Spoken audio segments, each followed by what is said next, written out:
Hello friends, welcome to my channel వివాహ బంధం part 57. బయట గార్డెన్లో కూర్చుని ఉన్న లీలా ఎవరో వచ్చినట్టు అనిపించడంతో పక్కకి తిరిగి చూస్తుంది. మనోజ్ కూడా నాకు తెలియని ఫ్రెండ్ ఎవరు వీడికి అని పక్కకి చూస్తాడు. మనోజ్ ఒక్కసారిగా గార్డెన్లో ఉన్న లీలని చూడగానే కళ్ళ వెంట నీళ్లు వచ్చేసి అభి వైపు చూసి, రే అభి, తను అని ఇంకా మాటలు రాక అలానే చూస్తూ ఉండిపోతాడు మనోజ్. అభి నవ్వుతూ కార్ దిగి మనోజ్ దగ్గరకు వచ్చి డోర్ ఓపెన్ చేసి, దిగురా, అక్కడే ఉంటావా, ఎందుకంత డౌట్ పడుతున్నావు, తను లీలా, నీ ప్రాణం అని అనేసరికి డోర్ దిగి అభిని ఒక్కసారిగా హత్తుకుంటాడు మనోజ్. లీలా అక్కడ మనోజ్ ని చూసి మొహం చూపించలేక ఏడుస్తూ ఉన్న చోటే కూలిపోతుంది. లీలా అలా కింద పడగానే కంగారుగా మనోజ్ అభిని వదిలి పరిగెత్తుకుంటూ వెళ్ళి మోకాళ్ళ మీద కూర్చొని, అక్క అక్క ఏమైంది అని జరిగింది మొత్తం మర్చిపోయి ఏడుస్తూ పిలుస్తూ ఉంటాడు. అభి వాళ్ళు వెనకే వెళ్ళి, రే కంగారు పడకు, ముందు లోపలికి తీసుకువెళ్దాం అని అనగానే లీలాని ఎత్తుకొని లోపలికి తీసుకువెళ్తాడు మనోజ్.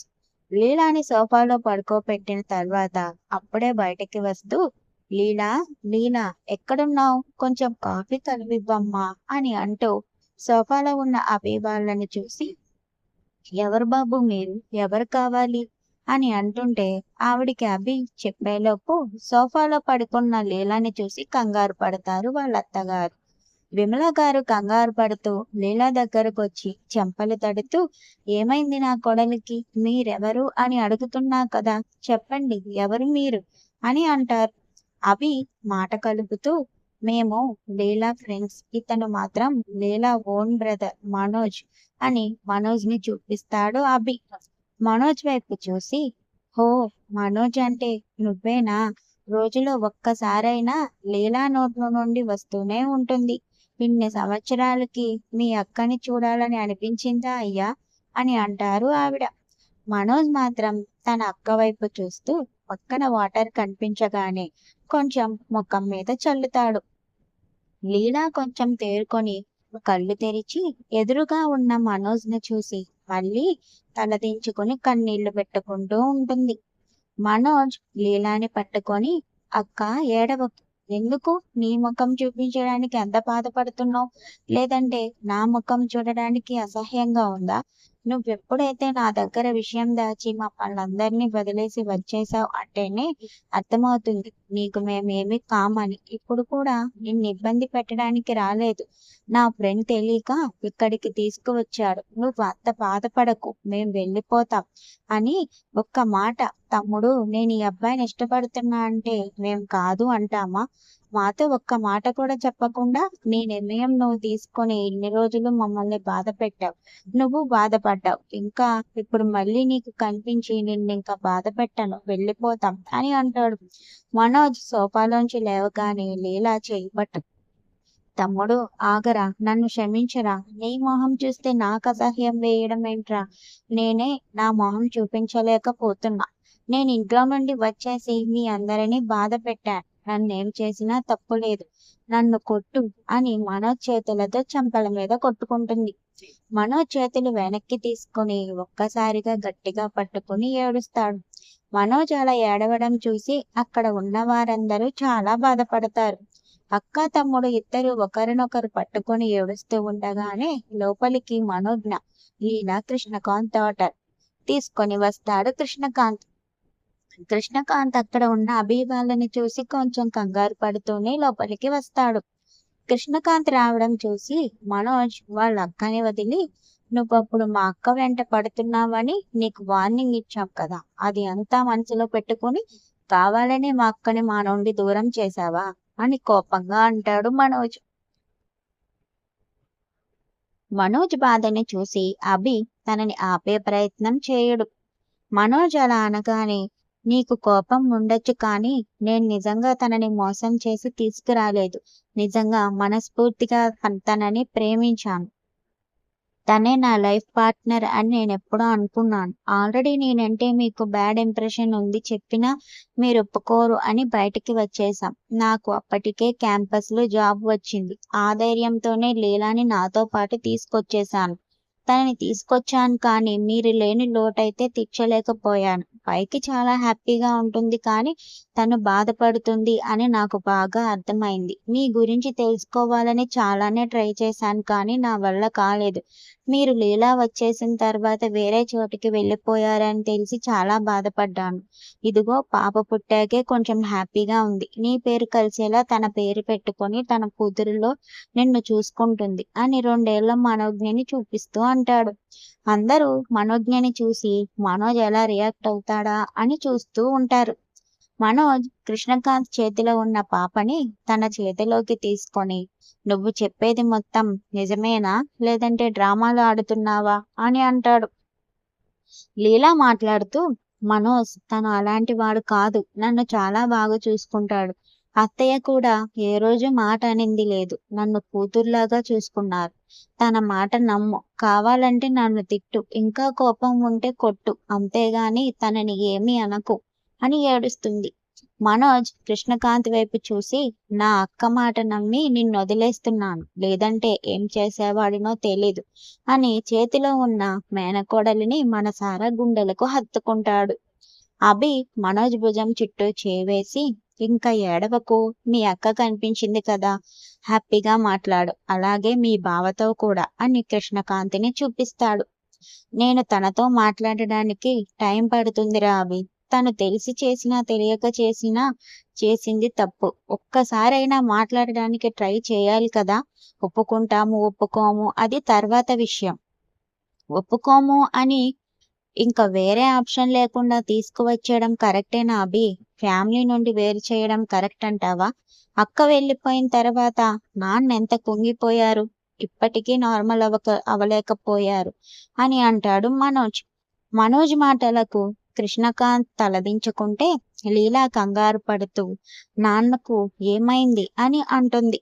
మనోజ్ ఏం మాట్లాడకుండా సైలెంట్‌గా ఉండేసరికి అభి కల్పించుకొని, "అంకుల్‌కి నువ్వింటి నుండి వెళ్ళిపోయిన తర్వాత బాగా హెల్త్ పాడైంది. ఇప్పటికీ రికవర్ కాలేకపోయారు. నీ మీద బెంగతో అయ్యుంటుంది ఆయనిప్పటికీ నార్మల్ కాకపోవడానికి. ఆంటీ కూడా చాలా డల్ అయిపోయారు. ఇదివరకట్లా లేరు" అని చెప్తాడు. అభి మాటలు విన్న లీలా తల కొట్టుకుంటూ, "అంతా నా వల్లే. కేవలం నా వల్లే ఇలా అవుతుంది. అటు నా వాళ్ళని ఇబ్బంది పెడుతున్నాను. నన్ను పెళ్లి చేసుకుని ఈయన కూడా నా వల్లే ఇబ్బంది పడుతున్నాడు" అని ఏడుస్తుంది. మనోజ్ బాధగా చూస్తూ చేతిలో ఉన్న మనోజ్ఞని అభికి ఇచ్చి, "అక్క ఏడవకు. అయిపోయింది కదా. అలా జరగాలి అని ఉంది జరిగింది. ఇప్పుడైనా నీ అడ్రస్ తెలిసింది. అది చాలు నాకు. మాకు నీ మీద కోపం లేదు" అని అంటాడు. విమల గారు మాట్లాడుతూ, "బాబూ, నీ కోపంలో అర్థం ఉంది. కానీ నా కొడుకు అని చెప్పడం లేదు. కృష్ణ చాలా మంచివాడు. మీ అక్కకి ఎలాంటి ఇబ్బంది కలిగేలాగా ఏ రోజు ప్రవర్తించలేదు. నువ్వు అలా మొహం మీదే అనేస్తూ ఉంటే ఈ తల్లి మనసు తట్టుకోలేకపోతుంది" అని బాధగా అంటారు. విమల గారి బాధ చూసి, "చూడండమ్మా, మీరు బాధపడకండి. నిజమే కృష్ణ మంచివాడే అయ్యుండొచ్చు. కానీ అతనిలా చేయడం కూడా కరెక్ట్ కాదు కదా. అదే మా వాడి బాధంతే తప్ప ఏదో కావాలనైతే కృష్ణని దూరం పెట్టడం లేదు. మీరు కూడా అర్థం చేసుకోండి. వాడికి కొంచెం టైం ఇవ్వండి. నార్మల్ అవుతాడు. మా మనోజ్ నా అంత కోపిష్ఠైతే కాదు. తొందరగా సెట్ అవుతాడు. మీరు హ్యాపీగా ఉండండి" అని అంటాడు అభి. విమల గారు నవ్వుతూ, "సరే బాబు" అని మనోజ్ని చూసి, "నీ కోపం తొందరగా తగ్గిపోవాలి బాబు" అని అంటారు. ధరణి అభి మాటలకు నోరు తెరిచి, "ఈయనెంత బాగా మాట్లాడుతున్నారు. నిజమే ఈయన గారి కోపం ఎవ్వరికీ ఉండదు" అని అలానే చూస్తూ ఉంటుంది. ధరణి వైపు చూసి అభి కన్ను కొట్టి, "రేయ్ మనోజ్, ఇలా రా ఒకసారి" అని పిలుస్తాడు. లీలా పక్క నుండి లేచి అభి దగ్గరకు వస్తూ, "చెప్పు ఏమైంది? ఇంకా ఏమైనా సర్ప్రైజ్ ప్లాన్ చేశావా? ముందే చెప్పరా, ప్రిపేర్గా ఉంటా అని అంటున్న మనోజ్ పొట్టలో పంచిచ్చి, నా సర్ప్రైజ్ నచ్చలేదా నీకు అని అంటాడు. నచ్చింది. నిజంగా నువ్వు ఇలా అక్కని నాకు చూపించడం చాలా సంతోషంగా ఉంది. అక్కని మళ్ళీ కలుస్తా అని అనుకోలేదు. నీలాంటి ఫ్రెండ్ ఉంటే అది సాధ్యమే అని నిరూపించావురా అభి అని గట్టిగా హత్తుకుంటాడు. మనోజ్ చుట్టూ చేతులు వేసి, నా సంతోషం ఎప్పుడు కోరుకుంటూ ఉంటావు. నువ్వు అలానే నా ఫ్రెండ్ సంతోషం కూడా నేను చూడాలి కదా, అందుకే ఇలా అని అంటాడు. అభి వైపు చూసి, నేను చూసింది నీకు ఒక్క ఫేవర్ మాత్రమే కదా, కానీ నువ్వు నేను ఇష్టపడ్డ సునీతని నాకు దగ్గర చేసావు. ఇంకా ప్రాణమైన అక్కని చూపించావు. నీలాంటి ఫ్రెండ్ నాకు ఎన్ని జన్మలైనా దొరకడు. థ్యాంక్స్ రా అభి అని అంటాడు. అభి సీరియస్ గా చూస్తూ, చాలా ఆపింకా, ఎమోషన్ ఎక్కువైంది. థ్యాంక్స్ చెప్పి నాకు ఇంకా కోపం తెప్పించకు. అయినా ఏంటి, ఒక హెల్ప్ చేసా నాకిన్ని చేస్తున్నావు అంటున్నావు? నువ్వు ఎన్ని హెల్ప్‌లు చేస్తే నేను అన్నే చేయాలి అని రూల్ ఉందా? నా ఫ్రెండ్ కోసం చేశా. అయినా ఇందులో నా ఇన్వాల్వ్‌మెంట్ ఎక్కువ లేదు. అంతా మీ చెల్లి చేసింది. లీలా ఫోటో చూసి వాళ్ళ బాబాయికి చెప్పడం వరకు మొత్తం చెప్తాడు అభి. మనోజ్ ధరణి వైపు చూసి ఏం మాట్లాడలేక సైలెంట్ గా ఉండేసరికి, నీకు మైండ్ ఉందా పోయిందా? ఏదో తేడా కొడుతుంది. ఉండు, నీ బావని అడిగి మెంటల్ హాస్పిటల్ ఎక్కడుందో కనుక్కుంటాను. వెళ్ళి ఒకసారి చూపించుకుని వద్దాం, ఏమంటావ్ అని అంటున్న అభిని కోపంగా చూసి ధరణి దగ్గరకు వెళ్తాడు మనోజ్. ధరణి చేపట్టుకుని, చాలా థ్యాంక్స్ రా, నీ వల్లే ఇదంతా. నీలాంటి మంచి అమ్మాయినా అభికి జోడి అయినందుకు నేను చాలా హ్యాపీ ఫీల్ అవుతున్నా. నేను నిన్ను చూసిన రోజే అనుకున్నాను, నువ్వు చాలా మంచిదానివి, నువ్వు ఉన్న చోట సంతోషం ఉంటుంది అని. నేను నీకు ఏమీ కాను, అయినా నా సంతోషం కోసం నువ్వింత చేశావంటే నువ్వు నా సొంత చెల్లి కానందుకు చాలా బాధపడుతున్నా. కానీ నువ్వు ఎప్పుడు అలా ఫీల్ అవ్వకు. నీకు ఎలాంటి బాధ వచ్చినా ఈ అన్నయ్య ఉన్నాడని మాత్రం మర్చిపోకు అని ప్రేమగా నుదిటి మీద ముద్దు పెడతాడు మనోజ్. ధరణి నవ్వి, థ్యాంక్స్ వద్దన్నయ్య, లీలా గారిని క్షమించారు, అలాగే కృష్ణ గారిని కూడా అని ఆగిపోతుంది. అభి దగ్గరికి వస్తూ, నువ్వేమీ బాధపడకు, చెప్పాను కదా మీ అన్నయ్య మనసు చాలా మంచిది అని, తొందరగానే కలిసిపోతాడు అని అంటాడు. కొంత ప్రాబ్లం తీరడంతో అందరూ హ్యాపీ ఫీల్ అవుతారు, ఒక్క కృష్ణకాంత్ తప్ప.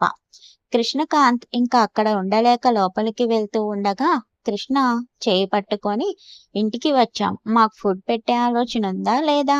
ఇలానే ఉండమంటారా, లేదంటే బయట తినమంటారా అని అంటాడు అభి.